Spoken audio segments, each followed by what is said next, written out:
Oh, the light! I wish they'd turned a light onto this film.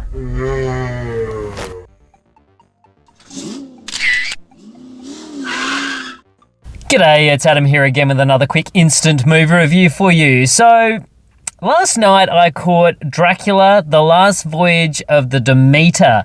This is the latest film from director André Øvredal, and it tells the story of a crew on board a boat from Bulgaria through to England over a 5-week period where they've got a good cargo, and if they get there before a particular time, then they're going to get extra money, extra pay, which is all great. Yay to you. But the problem is that when this crew get on board, they realise that with all the things they've got on there, that they've unwillingly put onto their cargo something quite nasty. That being Dracula. Yes, indeed. The blood-sucking freak that is Count Dracula is on the boat. Will they get to England? Will they discover that Dracula's on the boat? Will they stop him in time? What's going to happen? Oogie boogie. Well, if you know Dracula, you know things probably aren't going to work out too well. Because, spoiler, he's probably going to make it. So this is part of the Monster Universe from Universal Studios. It has DreamWorks and Amblin behind it. Obviously, this is based on the Bram Stoker's book, Dracula. This actually is only chapter 7 of that book, and it's only a small chapter of how Dracula actually came from Bulgaria to make his way to England. I suppose the history behind this whole thing is quite interesting, that when Bram Stoker was doing his research for his Dracula book, he actually tapped on some interesting information about this vessel called the Dimitri that had crashed mysteriously off the coast, I think Whitby, was where it crashed. And he found out that all the crew was minimal by the time it got back. And this mysterious black dog or black figure leaped off the boat and made his way up to the churchyard, never again to be seen. But during the time that this creature made its way there, all the other animals started to act very strange and started dying. So very interesting stuff. And it's said that an evil was unleashed on the town at that time, that it was a shape-shifting demon in the form of an animal.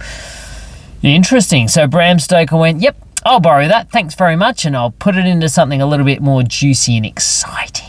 And hence Dracula was born. And now we've got this. So this is where we've changed the Dimitri to the Demeter, and we've got a story. We've got a story here, and it takes place really with a few key characters, being Clemens, played by Corey Hawkins. You might have last seen him on the Walking Dead series. He also was great in The Heights as Benny on the Dispatch. That's not how the song goes, but anyway, he was very good in that.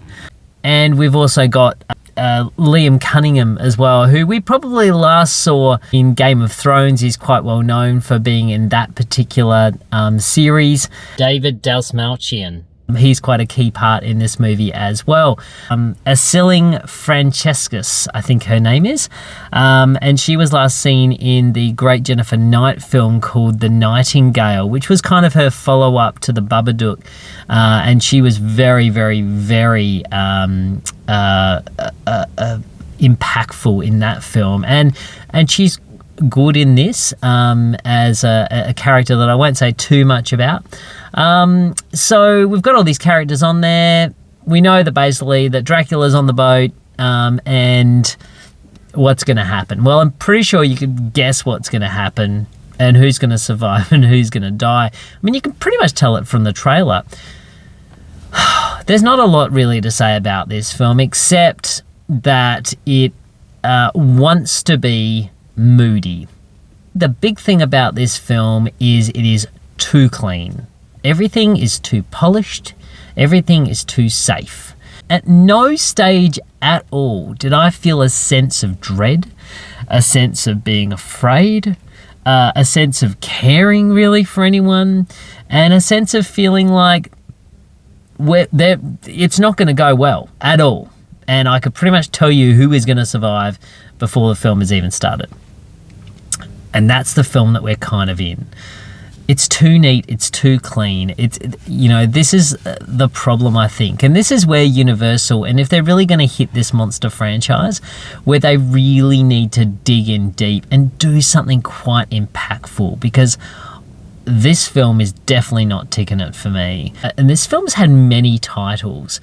It's been called The Voyage of the Demeter. It's been called The Last Voyage of the Demeter. And as far as I'm concerned, if we dropped the Dracula side of the fence and everyone had come in not really knowing what's going to happen in this film, and it's something a little bit surprising, I think that could have been a really nice little touch.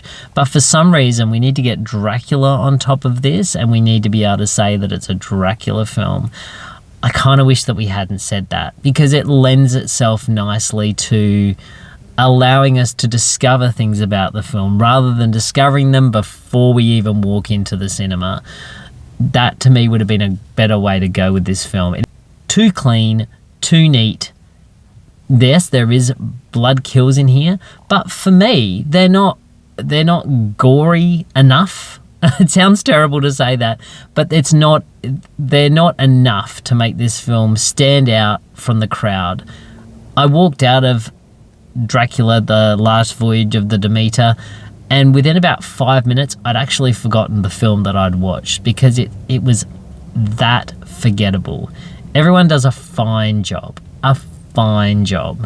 but this could have been more than a fine job. This could have been a great film, and I wasn't scared at all, even though he looked pretty gross. I would not want to hang out with Dracula in the form that he was in any stage of this film.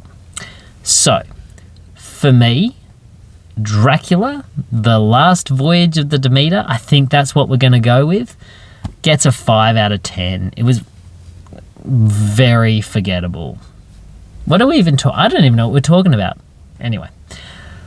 Back to my coffin I will go. Yes, farewell, people. I will turn the light off now.